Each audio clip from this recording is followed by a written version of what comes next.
She claimed my design as her own, so I let her pitch it, without the core details. I was the only black girl in the room, and while that came with 100 silent pressures, I wasn't here to be invisible. I was here to design. The elevator climbed 37 floors, each ding marking another step closer to my future. When the doors opened, the marble lobby of Alira Studios stretched before me like a fashion cathedral, all gleaming surfaces and whispered conversations that stopped the moment I stepped out.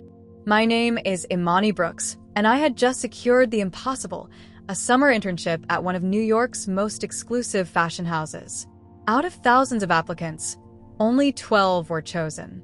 I was the youngest at 19, the only one from a state school, and definitely the only black girl in a sea of prep school legacies and trust fund babies.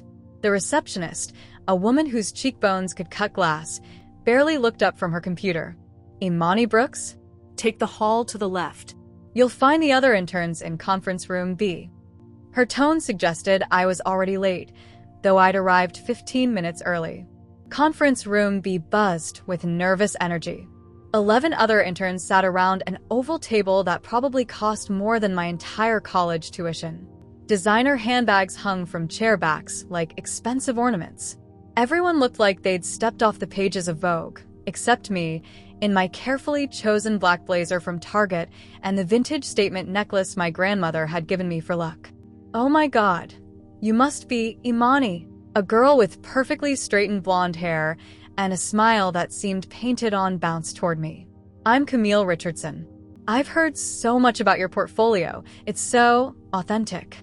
The way she said authentic made my skin crawl, but I smiled back. Nice to meet you, Camille. We're going to be such great friends. I can already tell. She linked her arm through mine like we'd known each other for years. I absolutely love supporting other women in fashion, especially ones from different backgrounds. Before I could respond, the conference room door swung open. Marcus Chun, Alira's creative director, strode in wearing a black turtleneck that probably cost more than my monthly rent. His presence filled the room instantly. Welcome to Alira Studios, he began, his voice carrying the weight of someone who'd shaped fashion for 2 decades. You're here because you represent the top 1% of young design talent. But talent alone won't cut it in this industry. You need vision, execution, and the ability to create something the world has never seen before. He paced around the table, his eyes assessing each of us. Like we were pieces in a chess game he was already 3 moves ahead in. When his gaze landed on me, I felt exposed but determined. I wouldn't shrink. Your assignment for the next 6 weeks is simple in concept, complex in execution. Each of you will design a complete capsule collection, 6 pieces that tell a cohesive story. The best collection will be featured at our annual Alira Showcase, attended by the most influential buyers and press in the industry. Consider it your launching pad. Camille squeezed my arm. This is so exciting. We should totally collaborate and share ideas. After the briefing, as we walked toward the design studios, Camille chattered constantly. My aunt, well, she's actually my dad's cousin, but we're super close. She's on the board here. She's the one who told me about the internship program. Family connections, you know? But don't worry, I'm sure you got in on pure merit. The backhanded compliment hit its mark, but I kept walking. The design studio was a wonderland of fabric swatches, sketching tables flooded with natural light, and walls lined with inspiration boards from past collections. Each in turn was assigned a workspace, and mine sat in the corner, separate from the cluster where the others naturally gravitated. Perfect. I preferred it that way. That first week, I threw myself into research. While other interns sketched pretty dresses and trendy silhouettes, I dove deep into something that had been burning in my mind for months: Afrofuturistic sustainable fashion. I envisioned a collection that married traditional African textile techniques with cutting-edge eco-friendly technology. Bold geometric patterns that seemed to pulse with life. Fabrics that changed color with body heat. Silhouettes that honored both ancestral wisdom and space-age innovation. My grandmother's stories about her seamstress mother in Alabama mixed with my engineering minor to create something entirely new. I researched indigenous textile artists, sustainable fabric innovations, and traditional construction methods that had been passed down through generations. Every evening, I stayed late in the studio, my corner workspace glowing like a beacon as I sketched, researched, and planned. Camille often lingered nearby, always with coffee or a snack, always ready to chat. "What are you working on over here, genius?" she'd ask, peering over my shoulder. "Those patterns are incredible. So ethnic. Where do you even find inspiration like that?" I'd learned to be careful with my words around her. Something about the way she absorbed every detail, asked too many specific questions, and always seemed to be taking mental notes. But I also didn't want to seem paranoid or unfriendly. This was my shot, and alienating other interns wouldn't help. "Just trying to tell a story through fabric," I'd answer, casually covering my most detailed sketches. "You're so mysterious. I love it. We really should work together sometime. I bet our styles would complement each other perfectly." By week 3, my collection had a name: Ancestral Futures. 6 pieces that flowed from daywear to evening wear, each incorporating elements that would be impossible to replicate without my specific research. The centerpiece was a cape dress hybrid that used thermochromic fabric, appearing deep midnight blue until body heat activated golden patterns that seemed to emerge from within the material itself. The fabrics were sourced from a small cooperative in Ghana, run by a master weaver named Coffee, who had agreed to create custom textiles based on traditional Kent patterns, but woven with sustainable fibers. The construction techniques came from my great-grandmother's sewing box, hand-stitching methods that created both structure and flexibility that modern machines couldn't replicate. Most importantly, everything was documented in my personal notebook and saved on my private cloud storage. I'd learned early in college that intellectual property was everything in creative fields. Camille continued her daily visits, bringing increasingly expensive coffee and asking increasingly detailed questions. "I'm just so fascinated by your process," she'd gush. "The way you think about fabric and culture, it's like nothing I've ever seen. You should really share more with the group. We're all here to learn from each other." But something in her eyes never matched her smile. Something calculating. Something hungry. During week 4, I made my first mistake. After a particularly long night of pattern development, I uploaded some preliminary sketches to the studio's shared server, just basic outlines without the technical specifications or supplier information. I was exhausted and wanted to back up my work somewhere accessible. The next morning, Camille bounced over with her usual enthusiasm, but there was something different. Something sharper. "Imani, I had the most amazing dream last night about African textiles and space-age fashion. Isn't that weird? It's like we're channeling the same creative energy or something. Maybe the universe is telling us we should collaborate after all." A chill ran down my spine, but I smiled and nodded. Maybe so.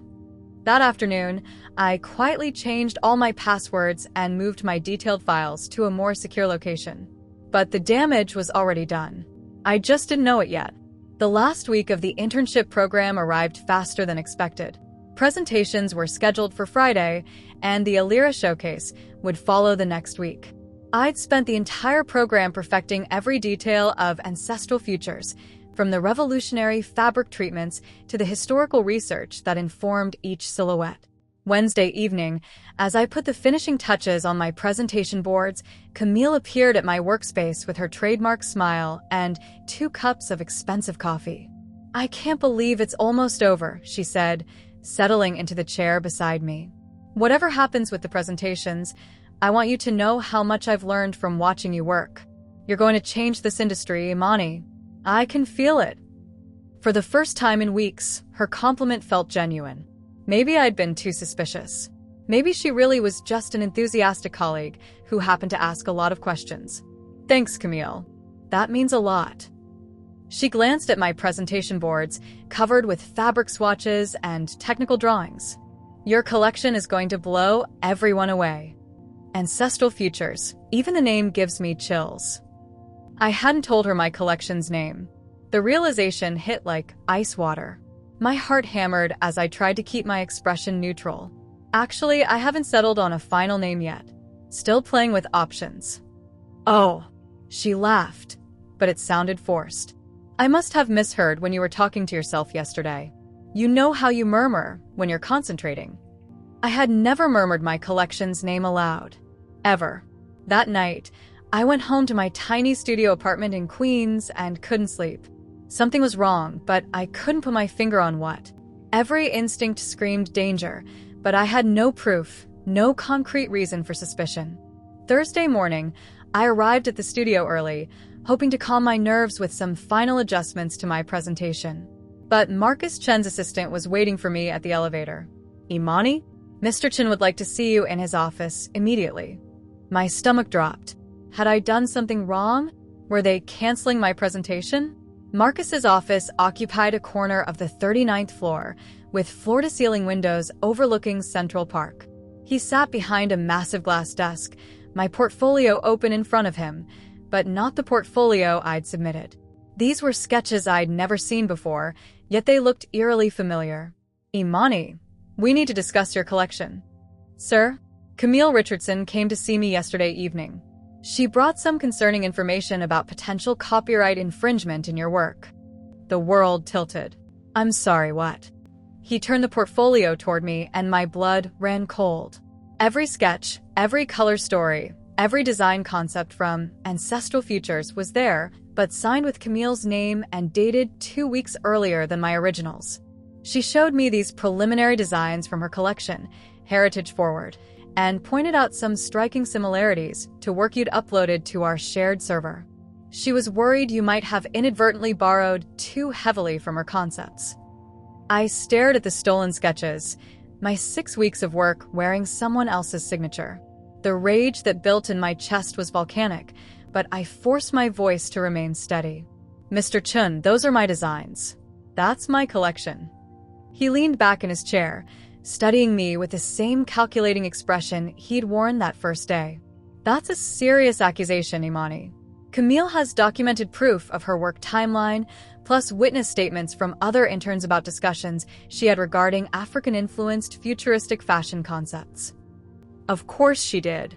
Of course she'd been planning this all along. The constant questions, the strategic conversations with other interns, the careful documentation of every interaction. I can prove those are my designs, I said, reaching for my phone to access my cloud storage. I'm sure you can provide your versions, Marcus said carefully. But the question becomes, who developed the concepts first? And frankly, Camille's family connection to this company gives her testimony additional weight. There it was. The real reason. Not evidence, not talent, not truth. Connections. What does this mean for my presentation tomorrow? Marcus closed the portfolio. I think it's best if you withdraw from the presentation round. This kind of controversy isn't what we want associated with the Alira name. We'll provide a positive reference for future opportunities, of course. I sat in that pristine office, surrounded by luxury I dreamed of being part of, and felt every dream crack like glass. But underneath the devastation, something else stirred. Something cold and calculating and patient. I understand. I heard myself say, "Thank you for the opportunity." Walking back to my workspace, I passed Camille chatting with 2 other interns. She looked up as I approached, her face a mask of concern. Imani, I heard you had a meeting with Mr. Chen. Is everything okay? I looked into her eyes, those calculating, hungry eyes, and smiled. Everything's perfect, Camille. Absolutely perfect. Because in that moment, I realized something she didn't know. Something that would make all the difference. She could steal my sketches, copy my concepts, even forge documentation of her creative process. But she couldn't steal the one thing that made Ancestral Futures possible. The months of relationship building with artisan suppliers, the proprietary fabric treatments I developed through trial and error, and the traditional construction techniques that existed nowhere in any file she could access. Camille had stolen the design, but she had no idea how to make it real. And I was going to let her try. It wasn't just betrayal. It was erasure, like I never existed in my own narrative. Friday morning arrived with a kind of gray October sky that made everything look muted and lifeless. I sat in my apartment, staring at my presentation boards propped against the wall. 6 weeks of work that would never see the light of day. At least, not under my name. My phone buzzed. A text from my roommate Zara. "Girl, you better be getting ready for your big presentation. I told everyone at work to watch for your name in the fashion blogs next week." I couldn't bring myself to respond. How do you explain that your dreams got hijacked by someone with better connections and fewer morals? The irony wasn't lost on me. I'd grown up hearing stories about my great-grandmother's designs being stolen by white factory owners in Alabama, her intricate quilt patterns mass-produced without credit or compensation. History has a cruel sense of humor, but I couldn't stay hidden in my apartment forever. I needed to see this through, if only to understand exactly what I was up against. I arrived at Alira Studios just as the presentation session was beginning.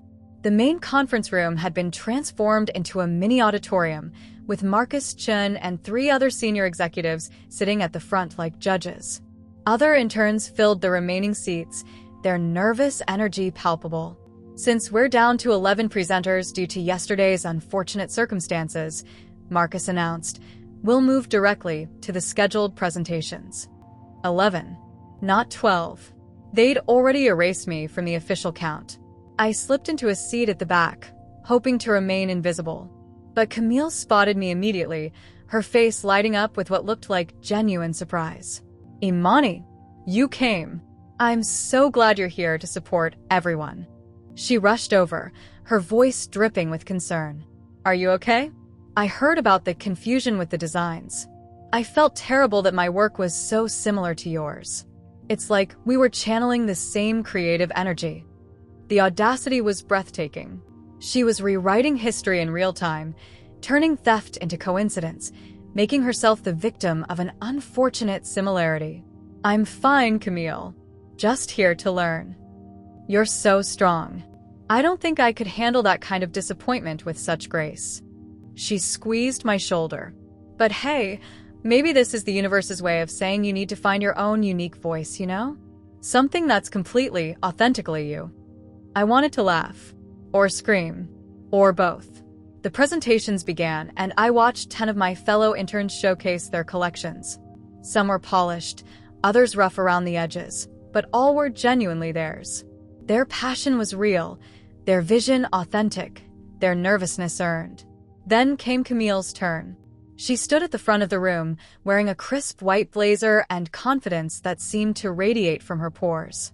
Her presentation boards were professional, her sketches refined, her color stories cohesive. She'd even created a mood board with images of African textiles and space-age fashion that looked like it belonged in a museum. "My collection, Heritage Forward, explores the intersection of ancestral wisdom and futuristic innovation," she began, her voice steady and practiced. I was inspired by the untapped potential of traditional African textile techniques when combined with cutting-edge, sustainable technology. She was good. Damn good. She'd taken my research, my concepts, my very words, and delivered them with the polish of someone born to stand in front of rooms like this. The centerpiece is a transformative cape dress that uses thermochromic properties to reveal hidden patterns, metaphorically representing how our heritage emerges and transforms under different conditions. My thermochromic fabric. My cape dress. My metaphor. The executives leaned forward, clearly intrigued. Marcus Chun made notes, nodding approvingly. One of the other senior staff members, a woman I recognized as Elena Vasquez, head of innovation, asked detailed questions about the sustainability aspects. "The fabrics are sourced from artisan cooperatives in Ghana," Camille responded smoothly. "I've spent months building relationships with master weavers who can create custom textiles based on traditional Kent patterns, but using eco-friendly fibers." She was using my relationships, my research, my supplier connections, as if they were her own. The worst part? She was selling it perfectly. "And the construction techniques?" Elena asked. "Hand-stitching methods passed down through generations. They create both structural integrity and flexibility that modern machines can't achieve." "Fascinating. How did you develop expertise in these traditional techniques?" For the first time, Camille hesitated. Just for a heartbeat, but I caught it. "I've been studying with various artisans. It's been an ongoing journey of cultural education and technical skill development." Vague enough to sound impressive, specific enough to seem credible. The presentation continued for another 10 minutes, with Camille fielding questions about market positioning, production timelines, and target demographics. She had clearly rehearsed extensively, but I noticed something the executives missed. She kept glancing at notes for the technical details. When she finished, the room erupted in polite applause. Marcus Chen smiled broadly. Exceptional work, Camille. The concept is fresh, the execution thoughtful, and the market potential significant. This is exactly the kind of innovative thinking we value at Alira. Thank you, Mr. Chen. This project has been such a passion of mine. My project. My passion. As the session concluded, I watched Camille accept congratulations from the other interns. She was glowing, basking in praise for work that wasn't hers. Several people mentioned how impressed they were with her cultural research and technical innovation. Camille, Marcus called out as everyone began to leave. Can you stay behind for a moment? I'd like to discuss next steps. I lingered in the hallway, close enough to hear through the partially open door. We'd like to offer you the Alira Showcase slot, Marcus said. Your collection has exactly the kind of forward-thinking vision we want to associate with our brand. Oh my God, really? Thank you so much, Mr. Chen. There's just one thing. We'll need to fast-track production to meet the showcase timeline. Can you have samples ready in 1 week? A pause. Samples? Yes, at least 3 complete looks for the runway. Our production team will need your technical specifications, supplier contacts, and construction details to begin immediately. Another pause, longer this time. Of course. I'll get everything to you by Monday. Excellent. And Camille, this is your moment. Don't let us down. I pressed myself against the wall as she emerged from the conference room, her face no longer glowing with triumph. She looked pale, almost panicked. She walked right past me without noticing, probably already trying to figure out how to deliver something she'd never actually created. That evening, I sat in my apartment with a cup of tea and my laptop, finally opening the files I'd protected so carefully. My real collection. My complete collection. Every technical specification, every supplier contact, every construction detail that Camille had stolen the concept for but never actually accessed. She had my vision, but she didn't have my blueprint. My phone buzzed with a text from an unknown number. Hey, it's Camille. I got your number from the intern directory. I was wondering if you might want to grab coffee this weekend? I feel like we got off on the wrong foot, and I'd love to clear the air. Also, I could really use some advice about working with international suppliers. You seem to know a lot about that stuff. I stared at the message for a long time. She was panicking, reaching out to the very person she'd betrayed, hoping I'd be naive enough to help her execute the theft of my own work. I typed back, "Sure, coffee sounds great, but I'm pretty busy this week with some personal projects. How about we catch up after your showcase? I'm sure you've got everything under control." Her response came immediately. "Actually, if you have any time before then, I'd really appreciate it. I'm having some technical issues with my production timeline." Technical issues. Of course she was. I deleted the message without responding and closed my laptop. Let her panic. Let her scramble. Let her realize that stealing someone's vision is easy, but bringing it to life requires something she couldn't take. The relationships, the knowledge, and the skills that made the vision possible in the first place. Camille Richardson was about to learn the difference between having a great idea and actually being able to execute it. And I was going to have a front row seat to her education. Let her shine, I told myself. Let her dig her own runway grave in heels too big for her. The next few days passed in a strange kind of suspended animation. I went through the motions of my regular life. Classes at FIT, my part-time job at a vintage boutique in Soho, late-night conversations with Zara about everything except what was really eating at me. But underneath the normalcy, I was watching and waiting. Camille's texts became increasingly frequent and desperate. Monday. Hey. Hope you're doing well. Quick question. Do you happen to know any good fabric suppliers for African-inspired textiles? Asking for a friend. Tuesday. Imani, I'm working on this sustainability project and could really use your research skills. Would you be interested in some freelance consulting work? Pay is negotiable. Wednesday. SOS. Having the worst week with suppliers. Remember that cooperative in Ghana you mentioned once? Do you still have their contact info? I never mentioned any cooperative in Ghana to her. She was fishing, hoping I'd slip up and confirm details she'd overheard or guessed. Thursday. Please call me. I really need to talk to you about something important. It's about the showcase. I screenshot every message, but never responded. Each text was evidence of her growing panic, proof that she was drowning in her own lies. On Friday, exactly 1 week after the presentations, I decided to pay a visit to Alira Studios. Not officially, I still had my intern badge, and security rarely questioned someone who looked like they belonged in the building. The design studio buzzed with unusual energy. Instead of the typical quiet focus of individual work, there was chaos. Production assistants rushed between workstations carrying fabric swatches and construction notes. Marcus Chin stood near the cutting tables, his normally composed demeanor showing cracks of stress. And at the center of it all was Camille, looking like she hadn't slept in days. I positioned myself behind a wall of fabric bolts where I could observe without being seen. The scene unfolding was better than any revenge fantasy I could have imagined. The thermochromic properties aren't working correctly, Elena Vasquez was saying, holding up a piece of dull, lifeless fabric. This looks nothing like what you described in your presentation. Camille clutched a cup of coffee, like it was keeping her alive. I know. The supplier said they're having technical difficulties with the heat-reactive elements, but they'll figure it out. Camille, the showcase is in 3 days, Marcus interjected. We need completed samples for final fittings. What's the status on the construction? A seamstress approached with what looked like a failed attempt at my cape dress design. The silhouette was wrong, the proportions off, and most tellingly, the seams were already beginning to separate.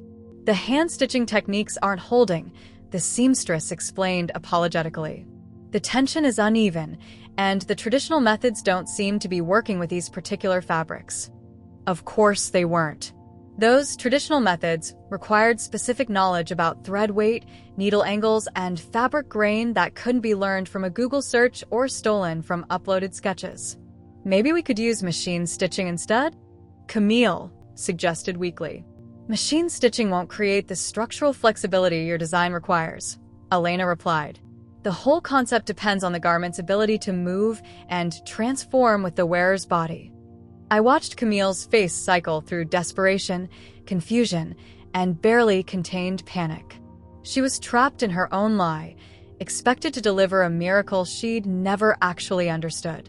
What about the Ghanaian textile artist you mentioned? Marcus asked. The one creating your custom Kent-inspired fabrics. There's been a communication issue. Time zone differences. But I'm confident we can resolve it. Communication issue. Right. Hard to communicate with someone whose contact information you don't actually have. Camille, I need you to be straight with me, Marcus said, his voice taking on the tone of someone whose patience was wearing thin. Can you deliver what you presented, or do we need to consider alternatives? The studio fell silent. Production assistants stopped moving. Even the hum of sewing machines seemed to pause. Camille straightened her shoulders, mustering what was left of her confidence. I can deliver, Mr. Chin. I just need a little more time to coordinate with my suppliers. You have 48 hours. After that, we'll have to pull your collection and go with our backup option. As the crowd dispersed, I watched Camille sink into a chair, her head in her hands. For a moment, I almost felt sorry for her. Almost. My phone buzzed. Another text from her. Imani, I know you probably hate me, but I'm in serious trouble. Can we please talk? I'll explain everything. This time, I responded. Meet me at Café Luna in an hour. Café Luna was a small coffee shop near campus, busy enough to provide cover, but quiet enough for conversation. I arrived early and chose a corner table where I could see the entrance. Camille walked in looking like a completely different person from the confident presenter I'd watched a week ago. Her usually perfect hair was pulled back in a messy bun, her designer clothes wrinkled, dark circles under her eyes telling the story of sleepless nights. She spotted me and hurried over, sliding into the seat across from me with obvious relief. Thank God you came. I wasn't sure you would. I was curious, I said simply, sipping my latte. Imani, I need your help. I'm in way over my head with this showcase, and I know you have connections that could save me. The audacity was stunning. She'd built her success on my stolen work, and now she wanted me to help her complete the theft. What kind of help? Your supplier contacts, the fabric treatments, the construction techniques. I know you developed something special, and I'm willing to pay for your expertise. You want to hire me as a consultant on my own stolen designs? She had the grace to look ashamed, but desperation quickly overtook embarrassment. Look, I know how this looks, but if I fail at the showcase, it's not just my career on the line. My family, they've invested so much in my success. My father donated a significant amount to Alira last year, partly based on my potential. If I humiliate the family name, there it was, the real pressure behind her actions.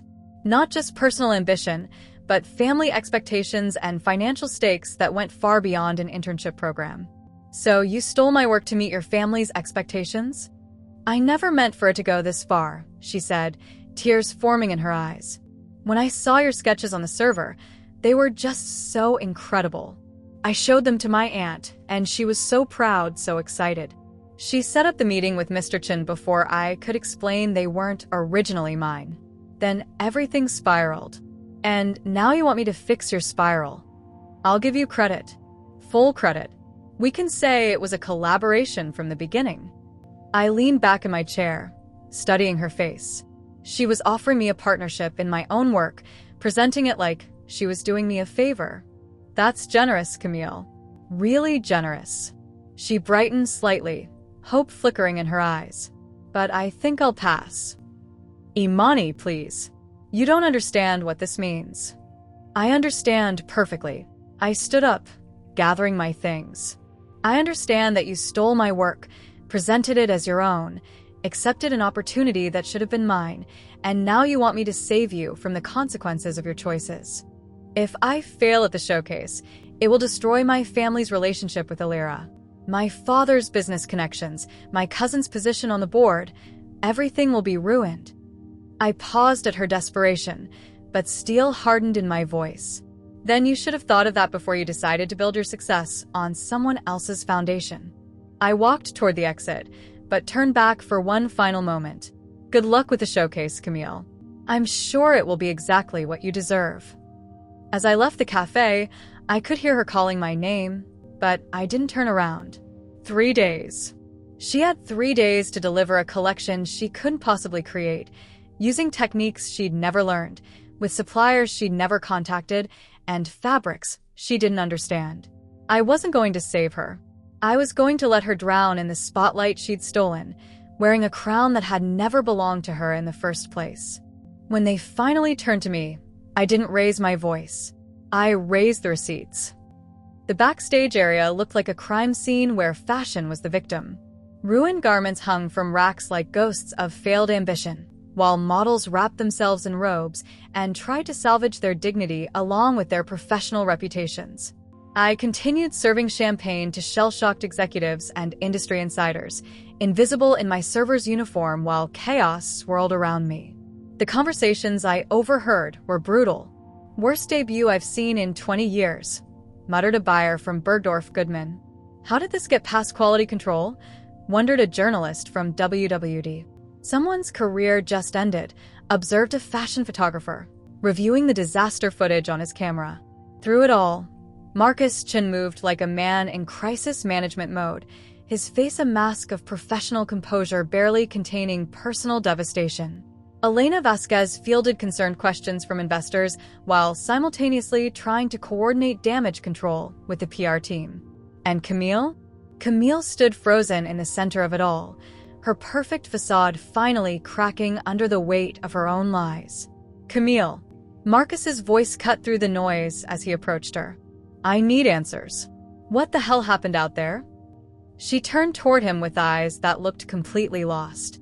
The construction techniques didn't translate properly. The suppliers, there were communication issues. Communication issues? Elena joined the conversation, her voice sharp with barely controlled anger. Your entire collection fell apart on national television. We have fashion journalists calling this the biggest runway disaster in Alira's history. I can fix this, Camille said desperately. Give me another chance. I know what went wrong. What went wrong, Marcus interrupted, is that you promised us something you couldn't deliver. The question now is whether this was incompetence or something worse. That's when I saw my moment. I approached the group, still carrying my tray of champagne, and cleared my throat softly. Excuse me, Mr. Chen? I couldn't help but overhear. I might have some insight into what happened tonight. Marcus turned toward me with irritation. I'm sorry, who are you? Imani Brooks. I was one of the interns in your program.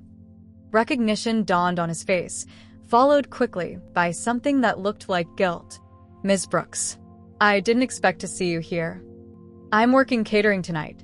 I set down my tray and pulled out my phone, but I think you need to see something. Camille's face went sheet white. Imani, don't what? I looked at her with calm curiosity. Don't show Mr. Chen the real timeline of this collection's development. I opened my cloud storage and handed my phone to Marcus. These are the original design files for tonight's collection. Notice the timestamps. Marcus scrolled through the files, his expression growing darker with each image. Elena peered over his shoulder, her eyes widening as she saw sketch after sketch of the exact designs that had just failed catastrophically on their runway. These are dated 6 weeks ago, Marcus said slowly. That's right. 3 weeks before Camille claimed she developed her heritage-forward concept. I pulled out my laptop from the bag I'd hidden behind a costume rack. But that's just the beginning. Let me show you the real collection. I opened my presentation and began walking them through 6 weeks of documented research. Time-stamped video calls with Coffee, the master weaver in Ghana. Email chains with sustainable fabric suppliers. Detailed technical drawings showing the exact construction methods needed to make the designs work.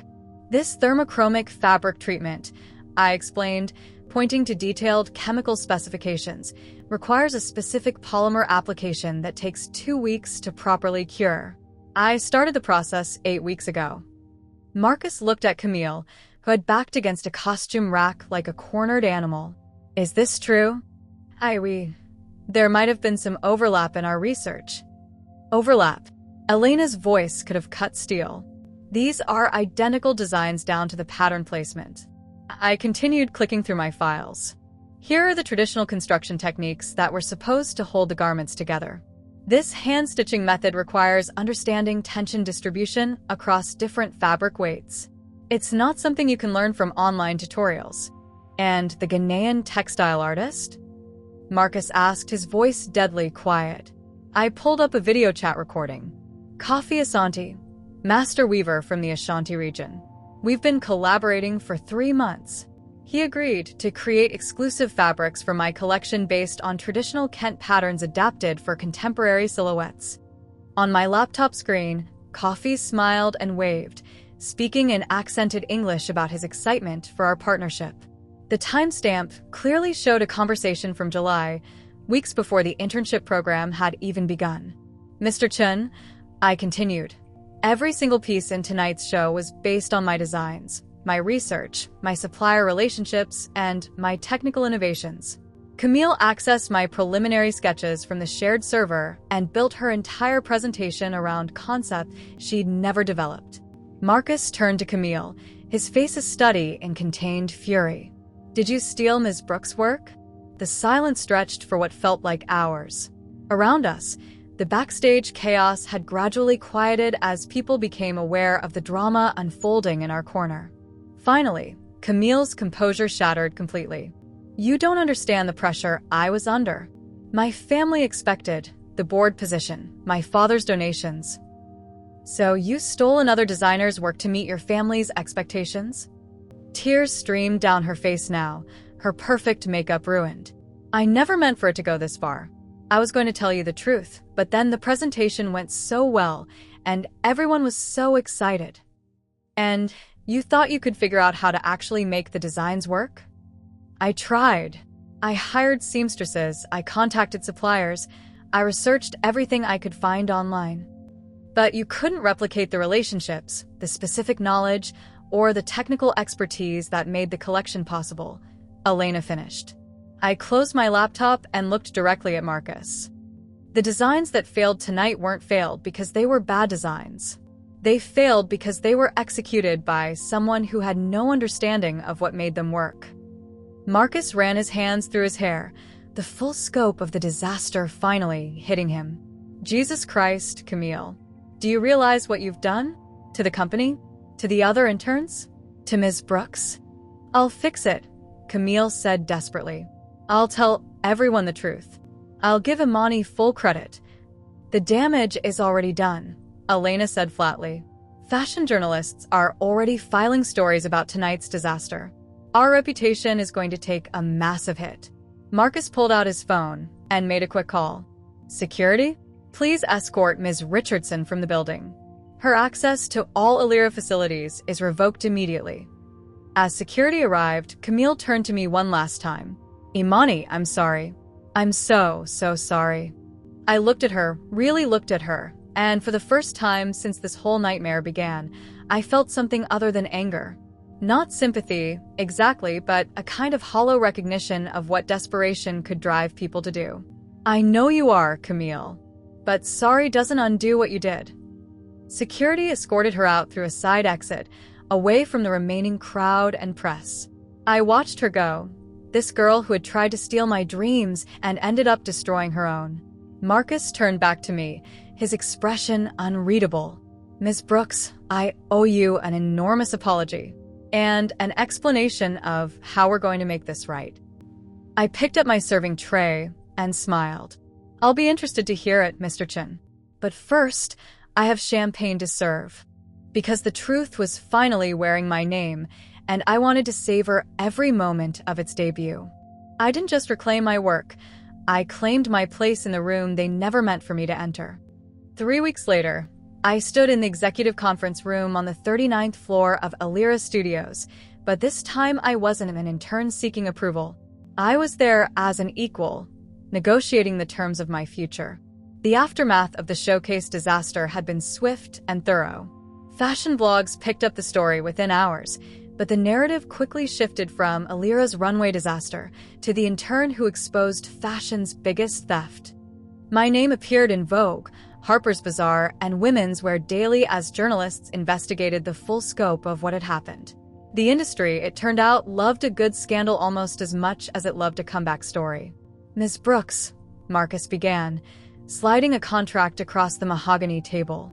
After extensive discussion with our board of directors, Illyria Studios would like to offer you a position as design associate, with immediate advancement track to senior designer within 18 months. I picked up the contract, scanning the terms that would have been unimaginable just a month ago. Salary, benefits, design budget, and most importantly, creative control over my own collections. There's more, Elena added, opening a leather portfolio. We're offering you the February slot at New York Fashion Week. Your full Ancestral Futures collection, exactly as you designed it, with proper attribution and complete creative control. The room fell silent as I read through the details. Not just any slot at Fashion Week, but a prime slot during the most important week in American fashion. The kind of opportunity that launched careers and established legacies. What about the public apology? I asked. Marcus nodded. Already drafted and approved by our PR team. It will run as a full-page ad in Women's Wear Daily, acknowledging our failure in the intern evaluation process and recognizing your work. We're also implementing new intellectual property protections for all future intern programs. And Camille? Ms. Richardson's internship was terminated for cause. She's been blacklisted from our recruitment pipeline, and given the public nature of the scandal, her prospects in the industry are limited. I thought about Camille, probably sitting in her family's Manhattan apartment, watching her fashion dreams crumble in real time. The girl who had tried to steal my future had effectively destroyed her own. But I couldn't afford to waste emotional energy on her downfall. I had work to do. I accept your offer, I said, signing the contract with the gold pen Marcus provided. With one addition. What's that? I want to hire Coffee Asante as a consulting artisan for the collection. Full credit, fair compensation, and a platform to showcase traditional Ghanaian textile arts to the international fashion community. Elena smiled. Done. Anything else? Just one thing. I stood up, gathering my things. I want complete documentation that this collection exists because of research, relationships, and technical expertise that can't be stolen or replicated without permission. What happened with Camille can never happen again. Understood completely. Walking out of that conference room, I felt something I'd never experienced before, the absolute certainty that I belonged exactly where I was. The next 8 weeks passed in a whirlwind of preparation. Kofi flew in from Ghana to oversee the textile production personally, bringing with him centuries of traditional knowledge that transformed my designs from concepts into wearable art. The thermochromic fabrics worked exactly as intended, revealing golden patterns that seemed to emerge from within the fabric itself. My team at Alira, worked with precision and passion that honored every detail of the original vision. The hand-stitching techniques were executed perfectly, creating garments that moved like liquid while maintaining structural integrity that could withstand the demands of a professional runway. The night of my Fashion Week debut, I stood backstage at Lincoln Center in the same space where Camille's dreams had died. But tonight felt completely different. The energy was electric with anticipation rather than anxiety, the models confident in garments that had been constructed with knowledge and care rather than shortcuts and stolen concepts. 5 minutes, Ms. Brooks, the stage manager announced. I looked in the mirror, adjusting the jacket I designed specifically for this moment, a blazer that incorporated traditional Ashanti Kent patterns with modern tailoring, representing the bridge between ancestral wisdom and future possibilities that defined my entire collection. Zara appeared at my shoulder, grinning. You ready to change the world, designer?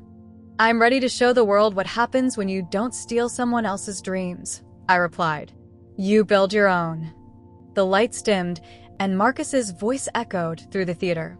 Ladies and gentlemen, please welcome Imani Brooks and her groundbreaking collection, Ancestral Futures. The first model emerged, and I heard the collective intake of breath from the audience.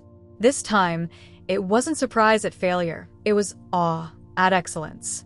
The thermochromic cape dress that had been Camille's downfall now moved down the runway like liquid starlight, golden patterns blooming across midnight blue fabric as the model's body heat activated the reactive elements. The construction held perfectly, every seam and stitch working in harmony to create something that looked less like clothing and more like wearable magic. One by one, each piece of my collection claimed the runway with authority. The sustainable fabrics caught the light beautifully. The traditional construction techniques allowed for movement that seemed almost supernatural, and the overall effect was exactly what I'd envisioned months ago in my corner workspace, a conversation between past and future, heritage and innovation, tradition and revolution. The audience was on their feet before the final model had even finished her walk.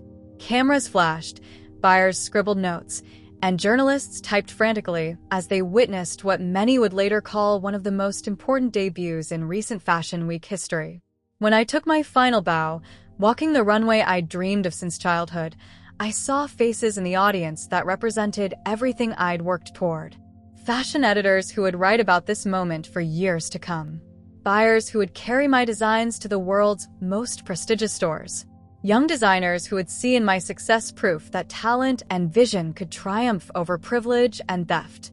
But most importantly, I saw myself reflected in the front row, Kofi, beaming with pride as his traditional artistry reached a global audience, my grandmother, who had flown in from Alabama to watch her granddaughter claim a space in the fashion world, and Zara, who was crying happy tears while live streaming the whole thing for her Instagram followers.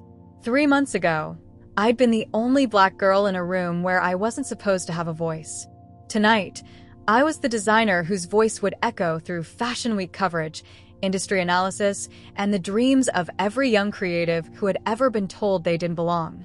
Camille had tried to steal my designs, but what she couldn't steal was the foundation that made them possible. The relationships, the knowledge, the cultural connection, and the sheer determination to see my vision realized authentically. I didn't just win. I rewrote the rules about who gets to succeed in fashion and how success should be earned.